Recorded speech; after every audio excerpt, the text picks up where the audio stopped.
സംഘികളുടെ മൂട് താങ്ങി നടക്കുന്ന ക്രിസംഗികൾ ഇപ്പോൾ നന്ദഗോവിന്ദൻ ഭജൻസിന്റെ അവസ്ഥയൊന്ന് നോക്കിക്കാണുന്നത് നല്ലതായിരിക്കും. ഒരു ക്രിസ്തീയ ഗാനം പഠിച്ച കോൺവെന്റ് സ്കൂള്, അവിടുത്തെ അധ്യാപകർ അവർക്ക് വേണ്ടി അവർ ചെയ്തു കൊടുത്ത സഹായത്തിന്റെ പേരിൽ സമീപത്തെ വേദിയിൽ പാടിയപ്പോൾ ഒരു പാട്ടുപാടി ഭജനയായി ആലപിച്ചു.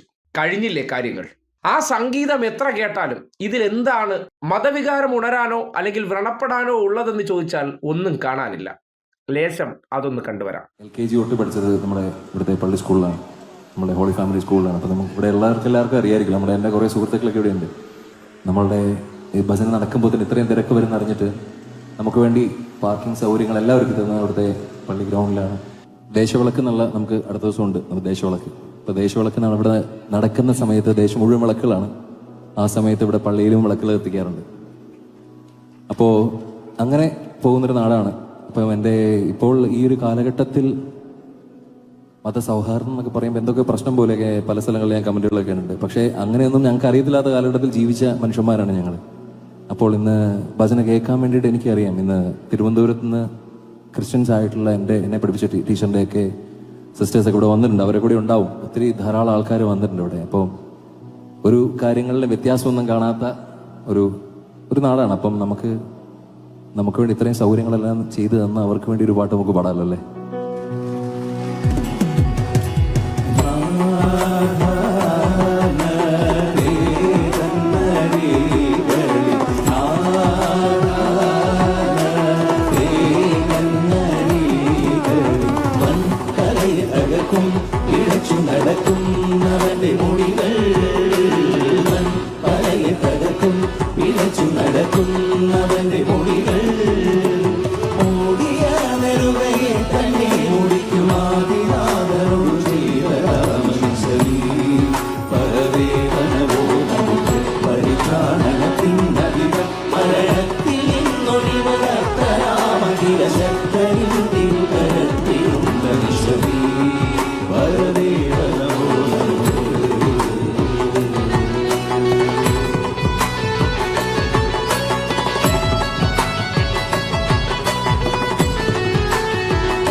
കണ്ടല്ലോ എന്തുകൊണ്ട് ആ ക്രിസ്തീയ ഗാനം ഭജനയായി ആലപിച്ചു എന്ന് പറയുന്നത് അത് അവരുടെ ഒരു ഡെഡിക്കേഷനാണ്. പക്ഷേ പാടില്ലായിരുന്നു എന്നുള്ള ശക്തമായിട്ടുള്ള വികാരം ഒരു സൈഡിൽ നിന്ന് പൊടുന്നനെ ഉയരുകയാണ്.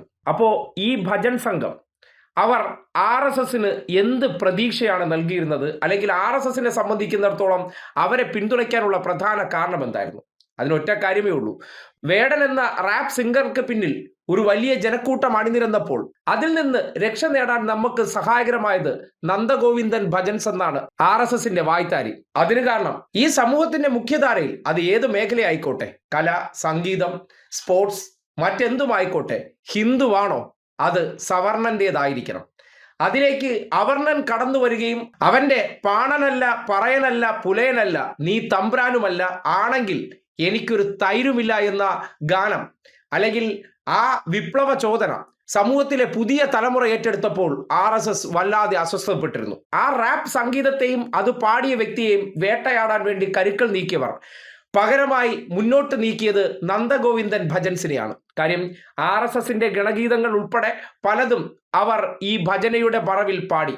അതിനോടൊപ്പം തന്നെ RSSന്റെ ഐഡിയോളജികൾ കൃത്യമായിട്ട് സംഗീതത്തിനുള്ളിലൂടെ ഒളിച്ചു കടത്തിക്കൊണ്ട് ഈ നാട്ടിലെ സവർണ മേലാളന്മാരെ വീണ്ടും സംതൃപ്തിപ്പെടുത്താൻ അവർക്ക് കഴിഞ്ഞിരുന്നു. ആ ഭജൻസ് എന്ന പുറമേ കാണുന്ന സംഗീതത്തിൽ ആകർഷകരായി കടന്നു ചെല്ലുന്ന ക്രിസംഗികളൊക്കെ പാട്ട് കാണുന്നതിലും ആസ്വദിക്കുന്നതിലൊന്നും കുഴപ്പമില്ല.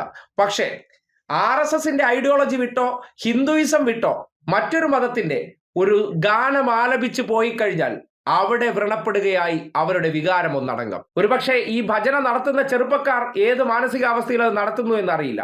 പക്ഷേ ഇവരെ എന്തുകൊണ്ട് മുന്നിൽ നിർത്തുന്നു എന്ന് പറഞ്ഞാൽ വേടനെ റദ്ദാക്കാനുള്ള മറ്റൊരു ആയുധമായിട്ടും, പോരാത്തതിന് കേരളത്തിലാകമാനം അതിന് പ്രത്യേക പ്രചരണം കൊടുത്ത് ജനങ്ങൾക്കിടയിൽ അതിനൊരു വലിയ സ്വീകാര്യത ഉണ്ടാക്കിയെടുത്ത് ഇതാണ് ഏറ്റവും മികച്ച ശുദ്ധ സംഗീതം എന്നുള്ള രീതിയിൽ അവതരിപ്പിച്ച് ഒരു വലിയ ആൾക്കൂട്ടത്തെ സൃഷ്ടിക്കാൻ അവർക്ക് കഴിഞ്ഞിട്ടുണ്ട്.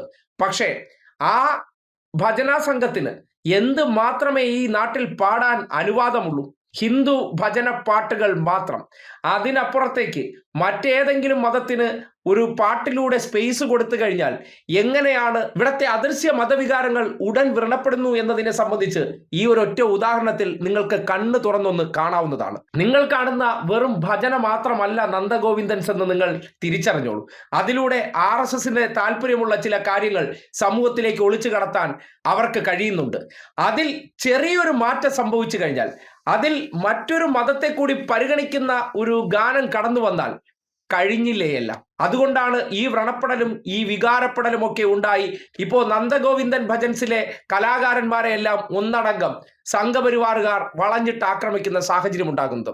അത് ഇനിയെങ്കിലും ഈ നാട്ടിലെ ഇതര മതസ്ഥർ ഒന്ന് മനസ്സിലാക്കിയാൽ നന്നായിരിക്കും. കാര്യം RSSകാർ പ്ലാൻ ചെയ്തു കൊണ്ടുവരുന്ന എന്ത് സാധനവും ആയിക്കോട്ടെ, എല്ലാം സവർണ കുടുംബത്തിലുള്ള കലാകാരന്മാരെ അണിനിരത്തുന്നതെല്ലാം നിങ്ങൾ കരുതും കലാസ്വാദനത്തിന് വേണ്ടി ചെയ്യുന്നതാണെന്ന്. അല്ല, ഈ സമൂഹത്തിന്റെ മുഖ്യധാരയിലുള്ള എല്ലാ മേഖലയും അവരാൽ നിയന്ത്രിക്കപ്പെടുന്നതാകണം. അവരിലുള്ളവർ മാത്രമേ തലപ്പത്തെത്താൻ പാടുള്ളൂ എന്ന തിട്ടൂരമുണ്ട്. അതിലൂടെ മറ്റൊരു മതത്തിന് പോലും ഒരു സ്പേസ് ഉണ്ടാക്കി കൊടുക്കാൻ കലാകാരന്മാർ സ്വന്തം താല്പര്യപ്രകാരം തയ്യാറായി കഴിഞ്ഞാൽ എന്താണ് അവസ്ഥ എന്നതിന്റെ നേർസാക്ഷ്യമാണ് ഇപ്പോഴത്തെ വിവാദമെന്ന് നിസ്സംശയം പറയേണ്ടി വരികയാണ്.